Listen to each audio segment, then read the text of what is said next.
السلام علیکم دوستو، یہ قرآنی واقعہ ہم آپ کی خدمت میں پیش کر رہے ہیں۔ آپ سے گزارش ہے کہ آخر تک دیکھیں۔ حضرت یوسف علیہ السلام نے جب زلیخا کے ساتھ اس کی مرضی کا کام کرنے سے انکار کر دیا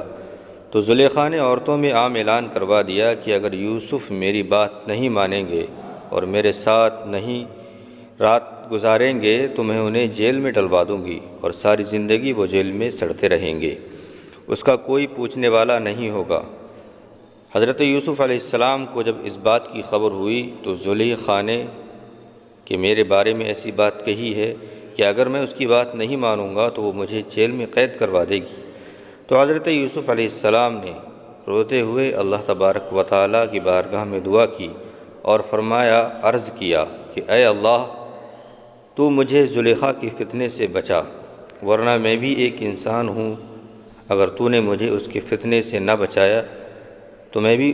اس کے گناہ میں شامل ہو جاؤں گا۔ بادشاہ کو جب اس بات کی خبر ہوئی کہ اس کی بیوی زلیخا ہٹ دھرمی پر اتر آئی ہے اور یوسف کو کھلے عام غلط کام کرنے کی دعوت دے رہی ہے، تو اس نے اپنی بیوی زلیخا کو سمجھانا چاہا، لیکن زلیخا نے اپنے شوہر کی ایک نہ مانی۔ آخر مجبور ہو کر بادشاہ نے سوچا کہ اب میرے سامنے اپنی بدنامی سے بچنے کے لیے صرف ایک ہی راستہ ہے کہ میں یوسف پر سارا الزام لگا کر انہیں جیل میں ڈلوا دوں، تاکہ لوگوں میں میری اور میری بیوی کی عزت بچی رہے۔ اس لیے بادشاہ نے ایسا ہی کیا اور حضرت یوسف علیہ السلام کو لوگوں کے سامنے گناہگار بتلا کر جیل میں قید کروا دیا۔ اس زمانے کی جیل آج کی طرح نہیں ہوتی تھی، بلکہ کچھ اندھیری کوٹریاں ہوتی تھیں جن میں انسان کو سالوں سال قید کی سزا دی جاتی تھی، قید رکھا جاتا تھا۔ نہ کھانے کا صحیح انتظام، نہ پانی کا انتظام۔ بادشاہ بھی قیدیوں کو جیل میں ڈال کر بھول جاتے تھے۔ وزیروں کے پاس جیل کے قیدیوں کا کوئی ریکارڈ نہیں رہتا تھا، اس لیے کئی سال بے گناہ لوگ جیل میں اپنی زندگی گزار دیا کرتے تھے۔ حضرت یوسف علیہ السلام کو بھی بادشاہ نے جیل میں ڈلوا دیا۔ حضرت یوسف علیہ السلام کو اللہ نے نبی بنا کر بھیجا تھا اور ان کے چہرے پر نبوت کا ایک نور چمکتا تھا۔ جو بھی انہیں دیکھتا تو ان سے محبت کیے بغیر نہیں رہ پاتا تھا۔ اس لیے جیل میں کچھ دن رہنے کے بعد جیل کے سبھی قیدی حضرت یوسف علیہ السلام کی بہت عزت کرنے لگے۔ حضرت یوسف علیہ السلام جیل میں پریشان لوگوں کی مدد کرتے، بیماروں کی دیکھ بھال کرتے۔ جو خود کمزور ہوتا اور اپنا کام نہ کر پاتا تو حضرت یوسف علیہ السلام اس کے کام کر دیتے۔ اسی لیے دھیرے دھیرے قیدیوں میں حضرت یوسف علیہ السلام کی محبت اور الفت بڑھتی گئی۔ حضرت یوسف علیہ السلام قیدیوں کو اللہ کی باتیں، حق کی باتیں سمجھاتے کہ اس دنیا کا پیدا کرنے والا صرف ایک اللہ ہے، یہ جن مورتیوں کی تم عبادت کرتے ہو یہ شرک ہے، اللہ کو بالکل ناپسند ہے، اس لیے ایک اللہ کی عبادت کیا کرو۔ حضرت یوسف علیہ السلام کی ان باتوں کی وجہ سے قیدیوں میں بہت سے لوگوں نے اسلام قبول کر لیا اور ایک اللہ کی عبادت کرنے لگے۔ ایک دن حضرت یوسف علیہ السلام بیٹھے ہوئے تھے کہ تبھی دو قیدی آدمی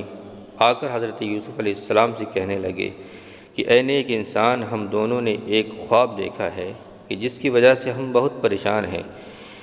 نیک انسان، ہم آپ کو دیکھتے ہیں کہ آپ بہت نیک ہو، اس لیے ہم نے یہ مناسب سمجھا کہ آپ کو اپنا خواب بتائیں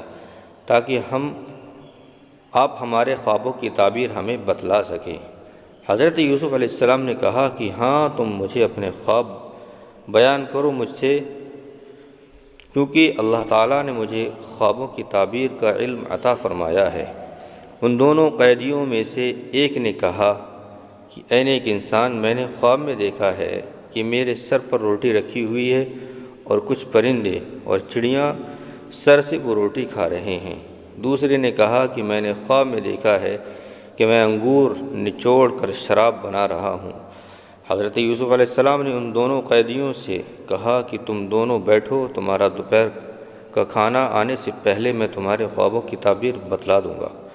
اور پھر حضرت یوسف علیہ السلام نے ان دونوں کو اللہ کے بارے میں بتایا اور فرمایا کہ تم لوگ اتنی بہت سی مورتیوں کی پوجا کرتے ہو، یہ بہتر ہے کیا، یا پھر صرف اللہ کی عبادت کرنا بہتر ہے؟ اے لوگو، جن لوگوں کو تم نے اپنا خدا بنا رکھا ہے، یہ تو کوئی خدا نہیں،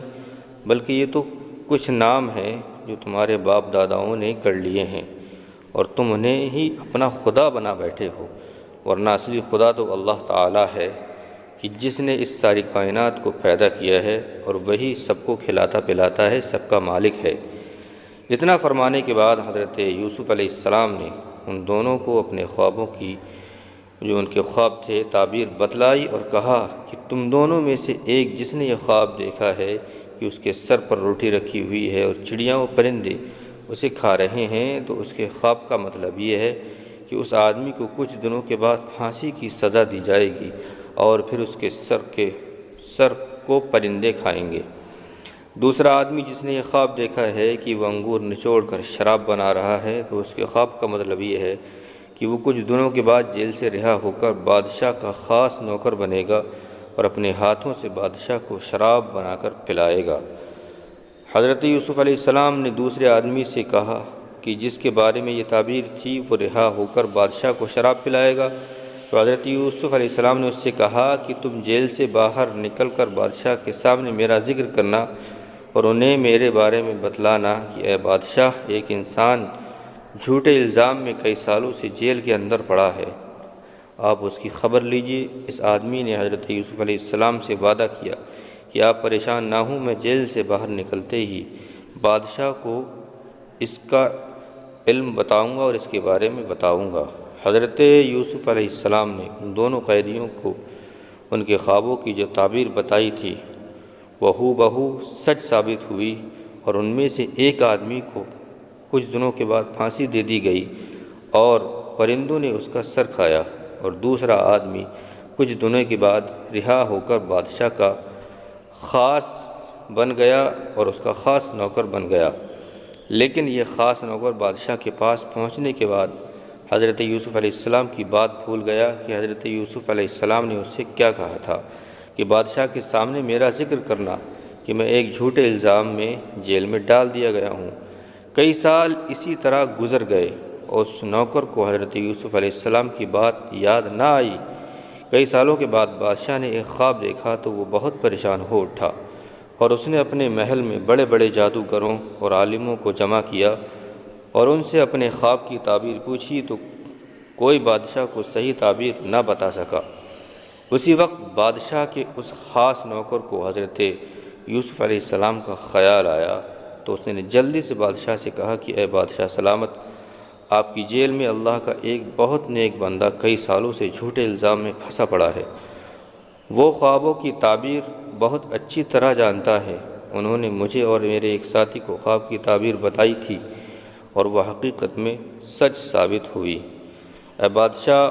انہوں نے جیل میں مجھ سے کہا تھا کہ تم آگے چل کر بادشاہ کے خاص نوکر بنو گے اور اپنے ہاتھوں سے بادشاہ کو شراب بنا کر پلاؤ گے، اور میرے ساتھی سے کہا تھا کہ تمہیں پھانسی کی سزا دی جائے گی اور تمہارا سر پرندے کھائیں گے۔ تو اس نیک انسان نے ہمیں خوابوں کی جو تعبیر بتائی تھی وہ بالکل سچ ثابت نکلی، اس لیے میں آپ سے التجا کرتا ہوں کہ آپ مجھے جیل میں تھوڑی دیر کے لیے جیل میں بھیج دیں تاکہ